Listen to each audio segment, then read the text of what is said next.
Hey everybody, Deb Cooper here. I am very proud to introduce you to the first woman who I interviewed for the new series on how to change your life. Felicia Miles is her name. She has a very interesting story about how she broke free from the shackles of a very confining religion, and I think you'll enjoy. This entire series is about women who found the strength to leave behind old ideas, old value systems, old beliefs and patterns of behavior, as well as sometimes break free from shackles of friends, families, and mates.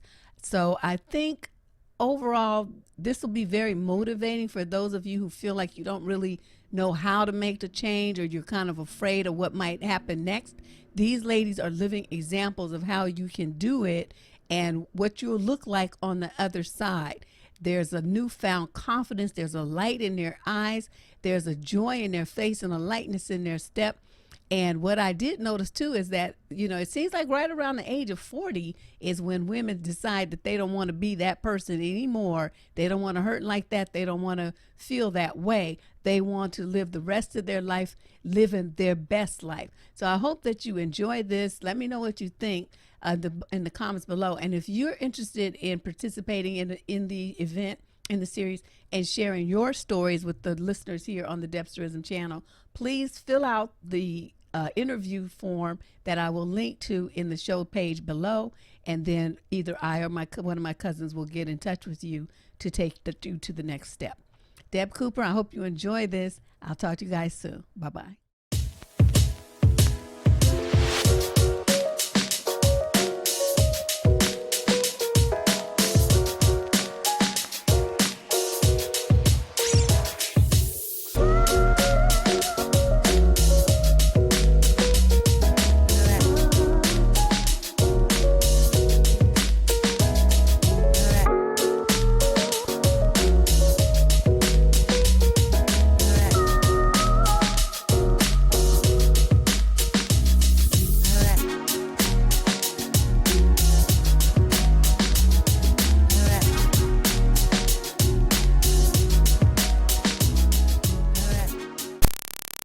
Oh, this is great. Hi. You're like the first one. We got your answer came in first. So I said it's only fair that we send her notice first, and then you pick the first time. So there you go. I'm in there. I'm telling you. Okay, so try not to be too nervous. It's just like we're just gonna be having a conversation. It's like, because there's something that like motivated you to send that notice in, and you wanted to respond and share the information about yourself. So just look at it as a conversation we're having. Girlfriend to girlfriend, you say, girl, let me tell you about this. Okay, so start by telling, because remember, people are going to be seeing it, so you want to start by telling them who you are, and a little bit of background about how you got to where you got to today. Okay, a little bit of background. So my name is Felicia. I'm originally from Boston, Mass. I was born and raised in Boston, and I'm now living in Silver Spring, Maryland. So I made a big move about 3 years ago. Totally moved away from the place where I grew up, which was actually a good thing. But a little bit about me. I was, like I said, born and raised in Boston, was raised with both of my parents. I have an older sister. She's 3 years older. And then I have a younger brother who is 18 years younger. Oh, wow. So listen, when I was graduating from high school, my mom came to me one day. I had went away too for spring break. I came back, and her and my dad sat me down. And it was like, we're having a baby. And I just started laughing because I'm like, I know y'all joking. I know y'all are lying. And my mother's face just was like stone. Like her face was like, I wish I was joking. And she said, let me tell you right now, there's no birth control that's 100% safe. She's exactly, that's how my daughter got here. And nobody was more surprised than me. So I understand. You were all surprised when my brother came. So I have two other siblings, born and raised in Boston. I don't know if you want me to follow the script, Deb, because I know you have specific questions. Well, no, those are just to give you some ideas of, what you should have in your mind Okay. as we go through this. So Okay. So basically, I would say, an unusual upbringing. And I say unusual because I was raised as a Jehovah's Witness. Oh, you were? Yes. I see. I have a whole segment of my family that are witnesses, so I'm reflecting on them, thinking, "Oh no." Buddy. Well, let me tell you this. In the long and short of it, I am no longer in the religion, and I consider it as a cult. But I'm going to tell you some of the things that I'll just tell you about my upbringing. I will say this: I didn't have a horrible upbringing. It wasn't abusive. We weren't struggling. Like, I grew up in the hood, but my dad worked full time. My mom was at home with us. So sometimes when I hear people's background, the struggling, not having food, not worrying if the lights was going to be on, we didn't have any of those issues. My parents came up from the South. My father's from South Carolina. My mother's from Alabama. So they came north, and they wanted to leave all that madness behind. Like, when they raised us to believe that you can do anything that you want to do. You are Black, but they exposed us to ice skating. We took ice skating lessons. We took piano lessons. We went skiing. We went camping. We'd be the only Black family there. And so, but they exposed us to all of those things. And the kids in my neighborhood felt that we were quote unquote rich. We weren't rich, but my parents budgeted themselves and gave us what I consider a decent life. Right. So that part of it was good. Okay. The part that was weird was the religion part. Because of that, the way that we were raised in that church, we did not have a lot of, how can I say this? We were only allowed to hang with people in our church. Okay? We did not get to socialize. Our socialization was very limited. And that's a problem when you are raising kids. Jehovah's Witnesses believe a lot of things. I don't want to get into that too deep. But they believe that they are going to live in this world, but they don't want to be a part of this world. Yeah. That's one of their core beliefs. So we were isolated in a way. Like, we could only hang with kids from our church. We were not allowed to date. We were not allowed to do a lot of things that develop you as a young person. Okay? They don't believe in college. They want their kids to go to school and become a missionary and go overseas and preach the gospel. That's what they would love for all their kids to do. So I was always used to being kind of like the odd one in school and in a lot of social settings. Because when you're in school, they got the birthday parties, don't celebrate birthdays, they don't celebrate any of those holidays, right? So when all of those social things are going on, I'm being sent to the office. Not because I'm doing anything bad, but because my parents didn't want me to participate. I was not allowed to participate.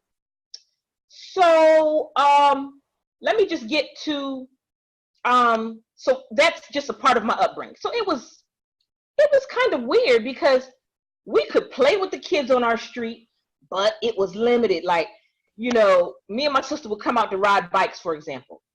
If too many other kids came out, too many other kids, as far as my dad was concerned, we had to go back in the backyard and play. So they didn't want us to be too close with other people that were not in our church. So when did you decide that that was not the lifestyle that you wanted to live? Deb, it took me two times. It was two things that happened, okay? Number one, I got pregnant at 19. Ooh, Felicia. Girl, I was the devil, honey. I was the devil. No, actually, my sister was the devil. My sister has so many problems to this day, okay, because of the church. That's another story. I'm going to touch on it. But I got pregnant at 19, because my parents weren't talking to us about birth. This is their form of birth control. Don't have sex. Don't talk to boys. Stay away from boys. That's some bullshit. We all know that. Right. Okay, so got pregnant 19, right? To appease my parents, I got married. And the young man went along with it. He came from a fucked up family. He thought it was great. He was like, okay, get married, not a problem. Her family seems good. I didn't have money, but I will say this, I had a good job as a 19-year-old because I went to a vocational high school. That's the one thing that did work out for me. I went to a vocational high school, right? And my program was medical secretary. That's the program I was in. At 19, okay. Yep. So I learned medical terminology. I went to a medical terminology course. I went through all that secretarial training, and I basically learned how to run in a medical office. And so when I graduated at 18, I had a job at Boston Children's Hospital right out of high school. Nice. So was this kid the guy who, was the father? Was he a Jehovah Witness as well? No, that's why I said I was the devil. Oh, okay. I just want to make sure I understand. Yes, I was not supposed to be dating outside my church. And so I was like 18. I was tired of that shit. So I was like dating behind my parents' back, sneaking around. That's why I tell parents, stop trying to tell your kids about not having sex and all that stupid shit. Tell your kids the truth so they can come to you and make a wise decision. Right. But me and my sister were sneaking around doing dumb shit that we may not have done had we had parents that was open to talking to us about sex and boys and dating and right. Okay. So I snuck around behind their back, did what I wanted to do, got pregnant. I was scared to tell them. I told them. They were more sad and disappointed than upset. I thought they were gonna kill me, but they were more like very sad about it. They were very disappointed. So I got married, and I was 19. We were both 19. He went to the same high school as me. And, because of my upbringing, I wasn't really against the marriage. I'll be honest with you, because I had been used to people getting married. Right. My parents were married. People in my church got married. So it wasn't unusual, although it wasn't my real dream in life to be married at 19 with a baby. Was not my dream. I wasn't terribly disappointed. He had no clue about family life, being a father, nothing. He was a straight up goon. Like, my father says this to me in a funny way. He was like, you know what? Not only did you go out into the world, as they call it, you went and found the worldly guy you could find. Like, you didn't just go out there. You went, Abby, and let me tell you, I didn't, at the time, I wasn't even thinking about a person's family. That's another thing you got to tell your kids when you're dating. Right. You got to look at that person's family. If their family's fucked up, they're fucked up too. And he was very fucked up. He was lazy, didn't want to do shit, didn't want to keep a job. I basically was doing everything. So by the time my daughter was, I would say she must have been 2. She was probably about 2. We were living out in a town called Taunton, Mass, outside of Boston, about maybe 45 minutes away. Ooh, I tell him, I'm leaving your ass. Like, I'm tired of this shit. I'm out. So don't you know, he calls my father. He's like, Keisha, Felicia talking about leaving me, da-da-da. And my father, being a church man that he is, even though he knows I'm going through a lot of shit, he's going to try to still tell me to stay in that shit. And I was like, no, not staying. I'm leaving. I left, packed me and my daughter up. I'm the one with the job and the money, nigga. You gonna come with me, or you gonna stay here and be homeless? So I left, and I moved back to Boston, got an apartment, and he came with me to Boston eventually, because his mother lived in Taunton. So he was living with her, then kind of halfway living with me. We were not getting along. We were fighting all the time. This is when I found out that if you're a woman and you defend yourself against domestic violence, the police will consider that a fight. They no longer consider it domestic violence if you hit the motherfucker back. Really? In Boston. Because I called the police on him. They said, well, ma'am, he telling us that you hit him with the kitchen chair, and I was beating his ass too. I'm not just going to take an ass whooping. So anyway, long story short, I was like, I don't want to fight in front of my daughter. We had a really bad fight one time, and my daughter was literally hiding like under the bed. Oh, no. Broke my heart so bad. I'm like, I wasn't raised like this. I'm not used to fighting no man. If I gotta fight you, we can't be together. Right. So I put him out for the second time. And he left, you know, and that was it. So I became a single mom after that. I was kind of a single mom anyway, but I raised my daughter pretty much on my own after that. Let's see. Yeah, so I was out, you know, after that I had left the church. I wasn't in the church. But I eventually came back after, I would say maybe my daughter was maybe 4 or 5. I came back again. Why? And, I'm curious. What motivated you to return to it if you had left it before?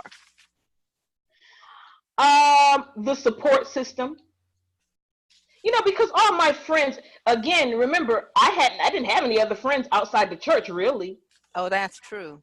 So when I left, I was kind of spending a lot of my time with my husband's family.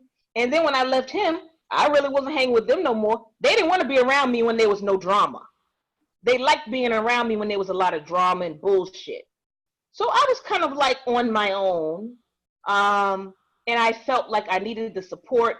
And in a way, I'm like, well, maybe I am being punished because I left the church. I still kind of believed a lot of that stuff that I had been taught. So I went back. And I would say I was back for a while. I'll say maybe 7 to 8 years. Because that's a long time. Yeah, I went back for a while. Okay, so now we're reaching another turning point where you're about to leave again. So what happened? I guess I don't like guys in that church, or they don't like me, because I always date. I was, once again, dating a guy that was not in the church, right? And this time I kept it more of a secret, like, because I know that was against their rules.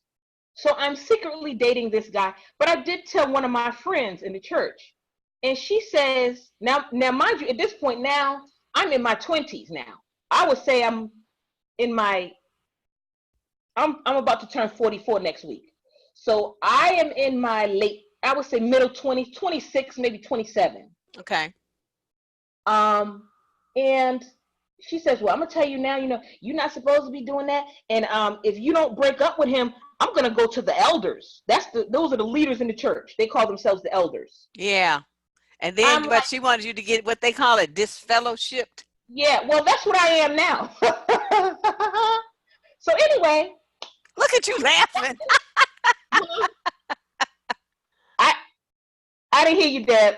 Oh, I just said, look at you laughing. That's like, yeah, I left, you know, the bottom line is I continued to date the guy. Now mind you, the guy he ended up being an asshole, right? But we're going to get to that. I continued to date the guy. The elders became involved. See, this is the thing that I don't like about religion.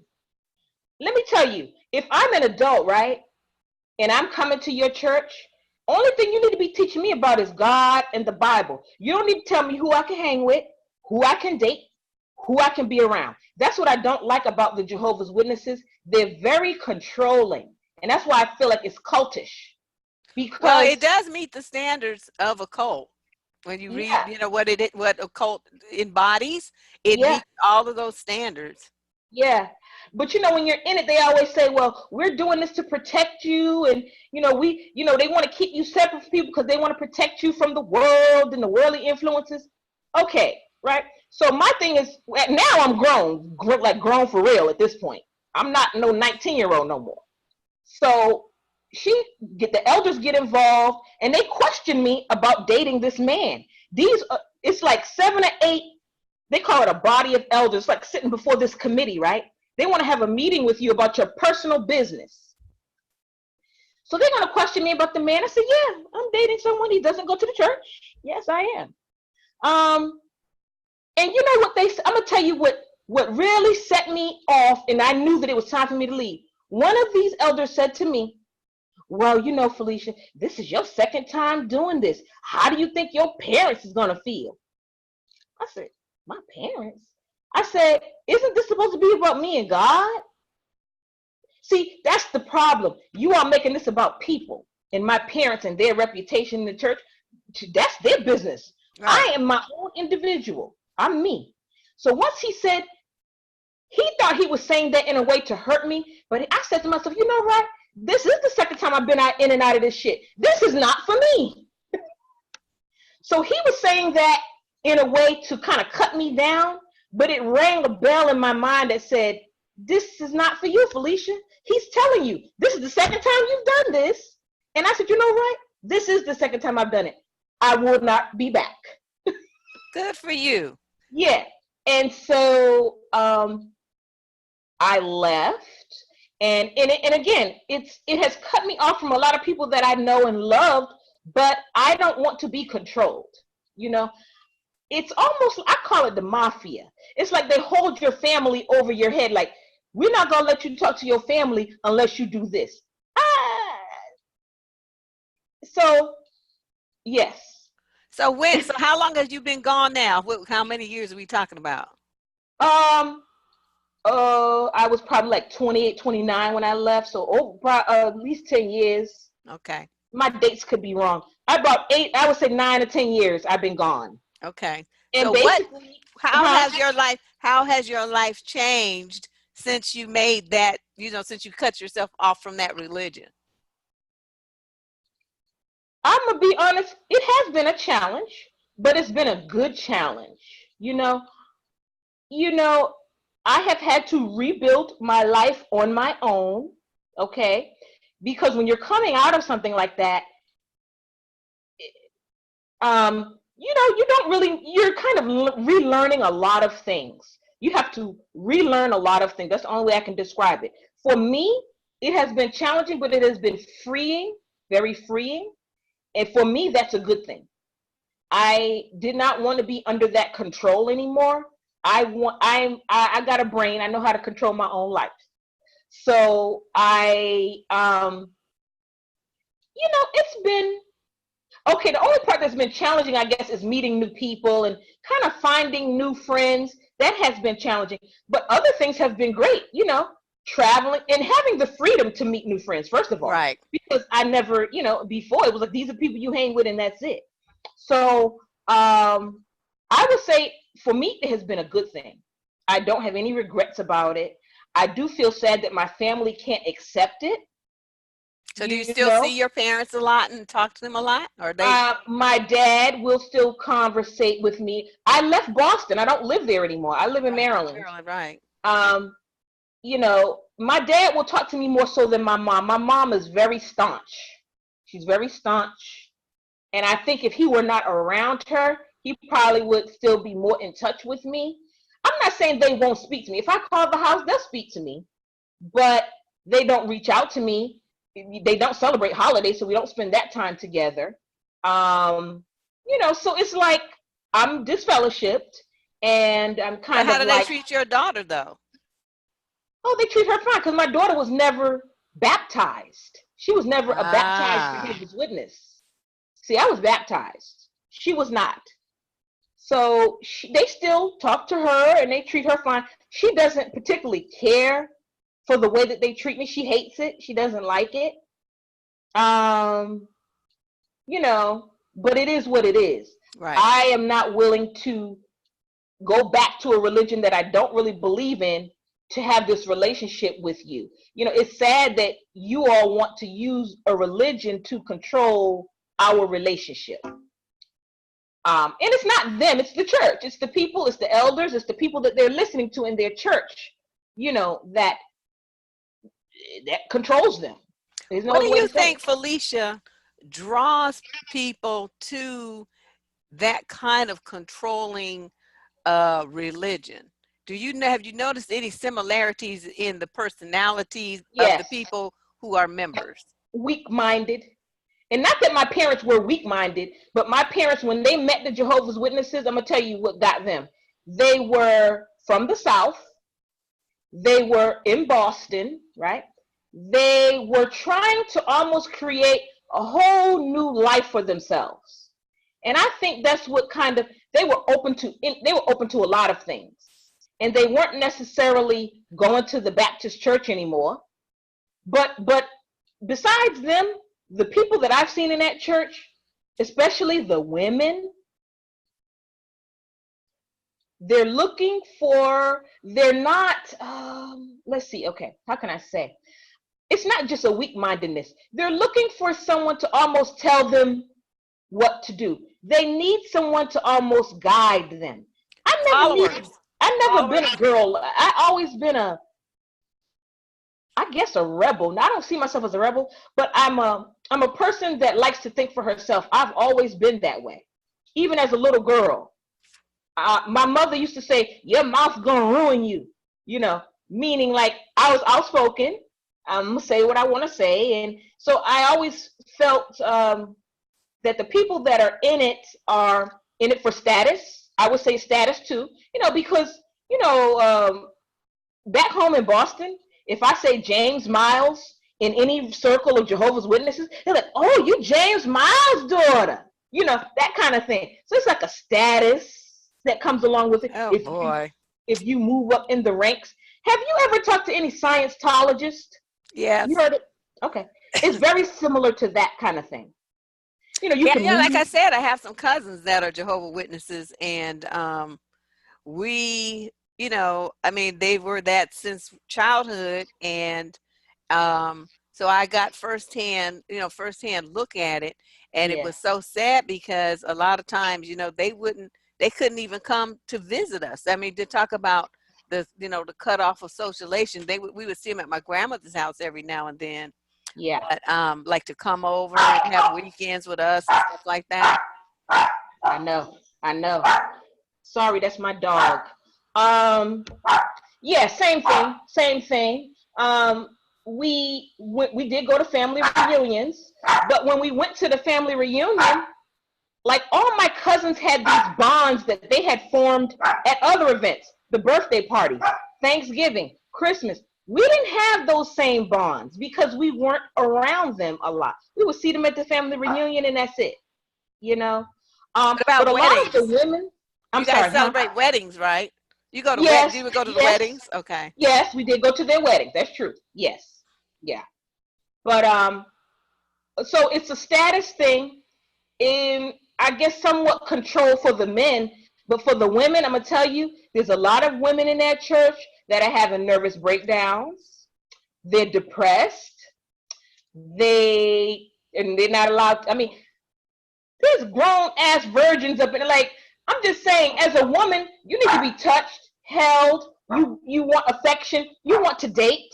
You want to, and even though you can date inside your church, a lot of the guys in that church only want to date a certain kind of woman. It's a lot of shit with it, Deb. It's a lot of shit.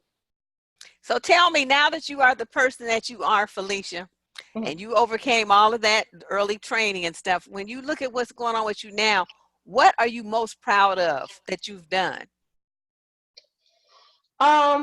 Well, number one, I'm proud that I was able to remove myself from the religious aspect, because that was definitely hard, because it meant leaving behind people that I know and love. Right. But I'm also proud of the mother that I've become, because I had a child at 19. A lot of people say, "Oh, she a teenage mother. She ain't going to amount to nothing. She ain't going to do nothing. Her daughter going to be this and that."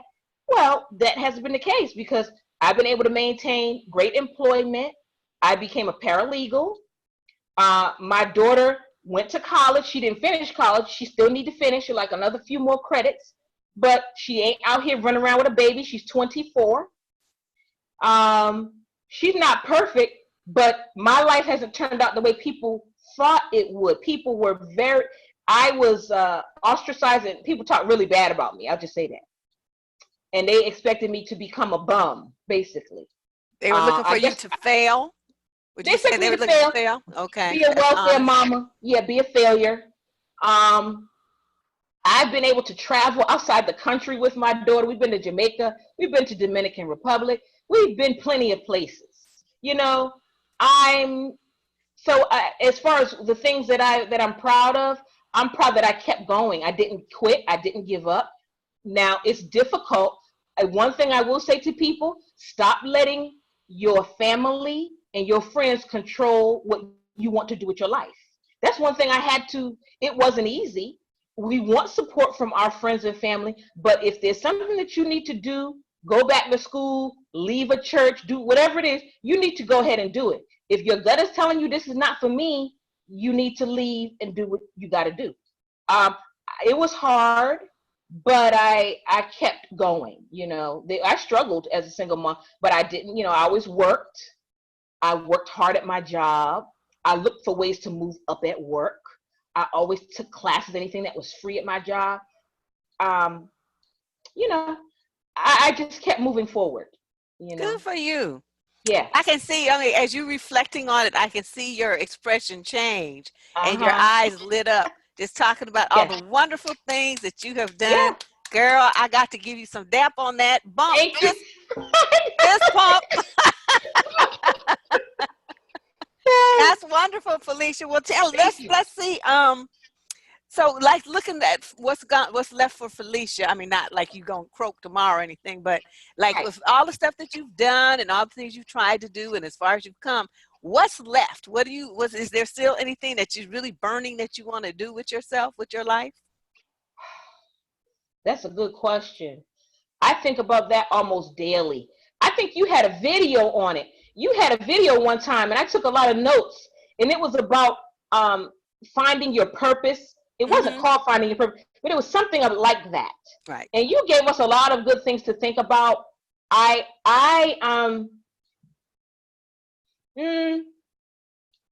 There is a lot left for me to do, but figuring that all out is like, I have so many things I would love to do. Like, I want to have a program for teenage moms that might be in a situation like I was in, where they don't have anybody around them that is encouraging them. A lot of teenage moms are in situations where everybody in their family is ghetto, everybody in their family is on Section 8. They need somebody to say, look, you can get you a job, you can go to school, you don't have to stay down in a situation. I would like to have a program like that for young mothers.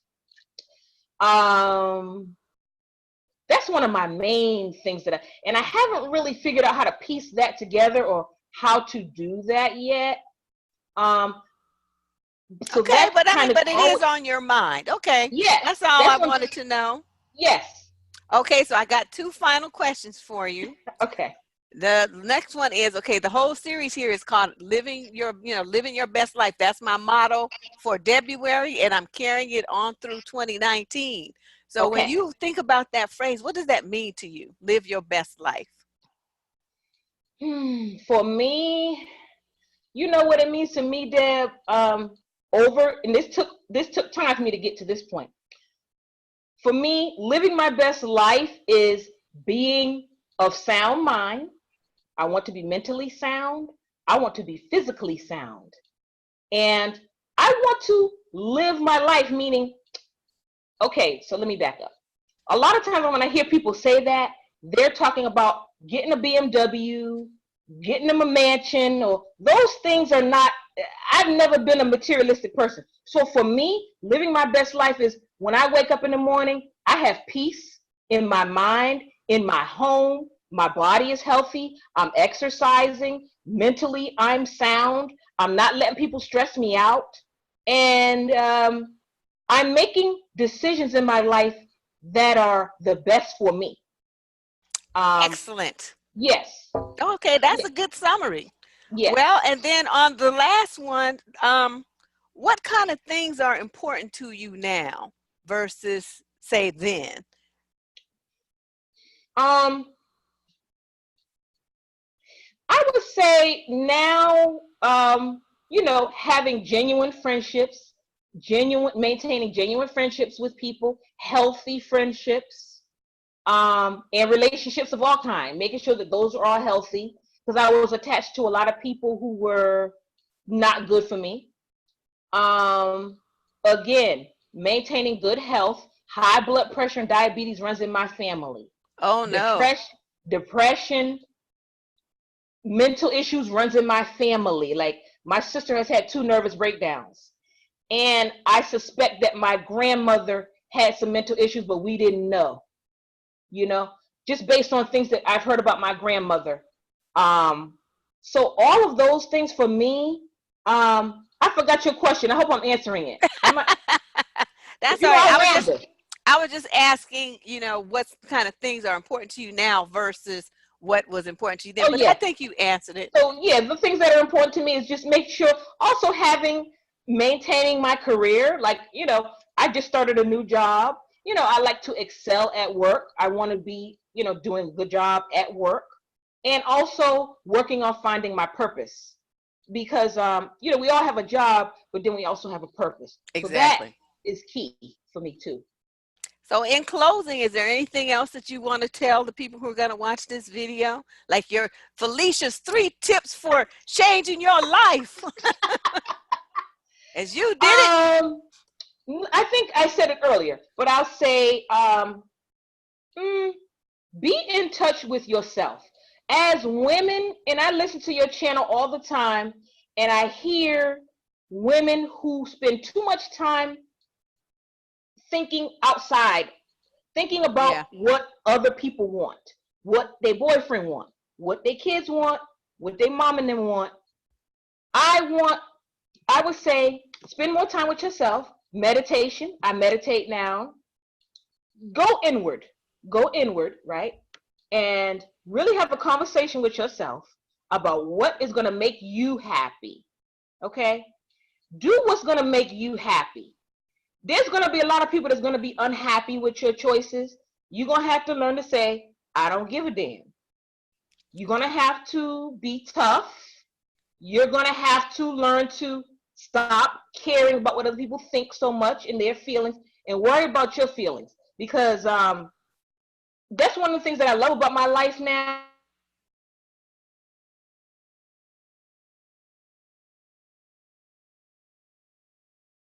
Uh-oh. Myself sad. Nobody outside of me can make me or make me unhappy. Become in control of your own. Oh, can you Yes. still see me? Okay. So yes, focus on yourself more. I would say focus on yourself more. Think about your purpose in life. And I just say, and work on your health too. Make sure you're healthy in mind and body. Those are all great things to send people away with to think about. Well, I want to share my appreciation for you taking this time Thank to you, participate in sis. this series. And I really appreciate you, coming and sharing your story with everybody. It's very Yes, interesting. You've been on a very tough road, and you look yes. happy, and you look, you got your success going, girl. So you just do the damn thing. I'm moving forward. Thank you so much, Deb. This is awesome. I'm glad you're doing this. I am too, and I don't even know. It was just one of those kind of things people say, spirit told me to do it, but it just seems like there's so many amazing women who have been on such rough journeys that made Yep, it to this channel, yep, and I want them to give them a platform to tell about how they did it and why they did it and where they are now, so everybody can see the greatness in them that I see. That's what I yeah. wanted. I think that's awesome. I think it's awesome. I love your channel. Great advice. Had I had some of your advice, I wouldn't have been in several relationships. Girl, But yes, you could have been through with them dusties. yeah, yeah. All kinds of BS. You know, but it's all good because everything is a learning experience. It is. But I love that you're doing this. This is great. Well, I appreciate you, and you go out and have a great day, Felicia. Thank I'll you. talk to you soon. Okay, see you later. Bye-bye. Bye-bye.